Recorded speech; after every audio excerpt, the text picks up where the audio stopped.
Set code বৃত্ত ভরাট না করলে কি রেজাল্ট আসবে, এই বিষয়ে অনেকজন বলছে। তো একজন ভাই বলছে যে আমি যশোর বোর্ড থেকে বলছি, আমি বৃত্ত ভরাটও করিনি, সেট কোডের ওইটাও লিখেনি, তাহলে কি আমার রেজাল্ট আসবে? তো এই বিষয়ের জন্য আজকের এই ভিডিওটি করা।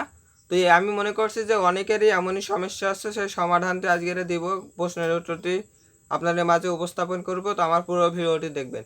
আউযুবিল্লাহি মিনাশ শাইতানির রাজিম, বিসমিল্লাহির রহমানির রহিম। মহান আল্লাহ তাআলার নামে শুরু করছি এবং 5 মিনিট ক্লাসের পক্ষ থেকে সবাইকে আন্তরিক শুভেচ্ছা এবং অভিনন্দন।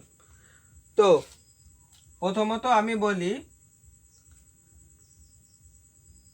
যদি আপনারা বৃত্ত আপনার ধরেন প্রশ্নে গ সেট পড়ছেন বা ধরেন ক সেট পড়ছে, ধরেন ক সেট পড়ছেন, তো এবারে আপনারা এই জায়গায় ক সেট লিখেছেন, ঠিক আছে? এই জায়গায় ক সেট লিখেছেন, যেন আমার মতো আবার দাগ দিয়েন না।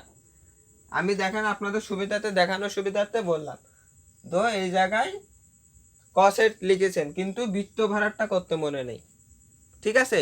তো তখন কি হবে, রেজাল্ট আসবে কিনা? তো এবার আপনারা যখন মেশিনটা খাতা দেখবে তখন বাতিলের এক সাইডে আসবে, আর এমসিকিউগুলো এমসিকিউগুলো সঠিক আছে, সব কোনো ভুল নেই, সেগুলো রেজাল্ট হয়ে যাবে। আর যেগুলো ভুল ভাল আছে সেগুলো এক সাইড থেকে বেরোবে। তো তখন তখন ওই যারা এমসিকিউগুলো দেখবে তখন তারা দেখবে যে কি ভুল আছে।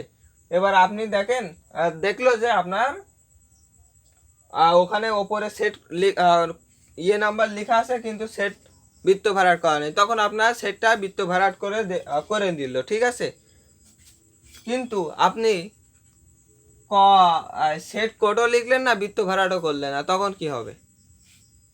তো এবার আমি বলি, আপনার দেখা গেল ক সেট, ধরেন ক সেট, এবার ওই অন্য একজন স্যার ঘ সেট দিয়ে দিল, ঠিক আছে? কি সেট দিল? ঘ সেট দিয়ে দিল। তো এবার আপনার এমসিকিউ কি সঠিক হবে? হইলেও 5 থেকে 6টা হতে পারে, তার বেশি হইল না, 2 থেকে 3টা হতে পারে, তার থেকে তো আর বেশি হবে না। তো এইটাই হচ্ছে মেন বিষয়। যদি ক আর আপনি বুঝতেই পারছেন যে যদি আপনার একটা সেট বৃত্ত ভরাট এবং সেট কোড যদি না লিখেন তো অনেক সমস্যা হবে আপনার। আমি বলি এক কথায় রেজাল্ট আসবে না। সেট করে এবং বৃত্ত ভরাট যদি নাই করেন রেজাল্ট আসবে না। যদি আপনারও কেউ যদি কস জায়গায় আপনার ক সেট পড়েছিল ঘ সেট দিয়ে দিল, তো আপনার কি রেজাল্ট হয়তো বা ভাগ্যের চান্স আসতেও পারে, নাও পারে। এমসিকিউ উল্টো পাল্টা, কারণ ক সেটেও একরকম থাকে না, গ সেটেও একরকম থাকে না, উল্টো পাল্টা থাকে। তো এবার আপনার ওখানে ঘ সেট দিয়ে দিল, কিন্তু আপনার হয়তো 5-7টা হইলেও পাস হইলো না, হয়তো বা পাস হয়ে যেতে পারে। তো এই অনেকে বলছেন, সেই জন্য আজকে ভিডিওটি করা। তো ভিডিওটি ভালো লেগে থাকলে লাইক, শেয়ার, কমেন্ট এবং চ্যানেলটি সাবস্ক্রাইব করে আমাদের 5 মিনিট ক্লাসের পাশে থাকবেন। ধন্যবাদ সবাইকে।